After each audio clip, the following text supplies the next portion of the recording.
Hello বন্ধুরা, welcome to my mini blog. কাল ছিল বৃষ্টির দিন, তাই ভাবলাম গরম গরম খিচুড়ি বানানো যাক রাতের বেলা। কারণ বৃষ্টি ফিষ্টি হলে বেশ খিচুড়ি খেতে ভালো লাগে। তাই আজ বানাবো নিরামিষ খিচুড়ি না, আজ একটু পেঁয়াজের খিচুড়ি বানিয়েছিলাম। একটু সবজি দিয়েছিলাম, কারণ সবজি ছাড়া তো আমাদের চলবে না। প্রথমে আমি একটু পেঁয়াজ কুচনো দিয়ে দিয়েছিলাম, তারপর দিয়ে দিয়েছিলাম গাজর, একটু বিনস, একটু আলু, ঘরে যা ছিল তাই দিয়েছিলাম। আর একটু ফুলকপিও দিয়েছিলাম, ফুলকপিটাকে ভেজে আগে তুলে রেখে দিয়েছিলাম। তারপরে সব কষিয়ে নিলাম, আর একটু জিরের গুঁড়ো আর একটু আদা দিয়েছিলাম, আর একটু চাল ভিজিয়ে রেখেছিলাম আগে থেকে, আর মসুর ডাল দিয়ে আজকে বানিয়েছিলাম খিচুড়িটা।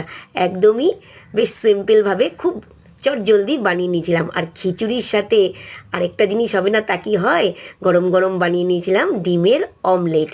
আর দেখো আমার খিচুড়ি গরম গরম রেডি, আর সাথে দিয়ে দিয়েছিলাম হচ্ছে গরম গরম ডিমের অমলেট। আজকে আমাদের ডিনারটা বেশ দারুণ হয়েছিল। আজকের মতো টাটা।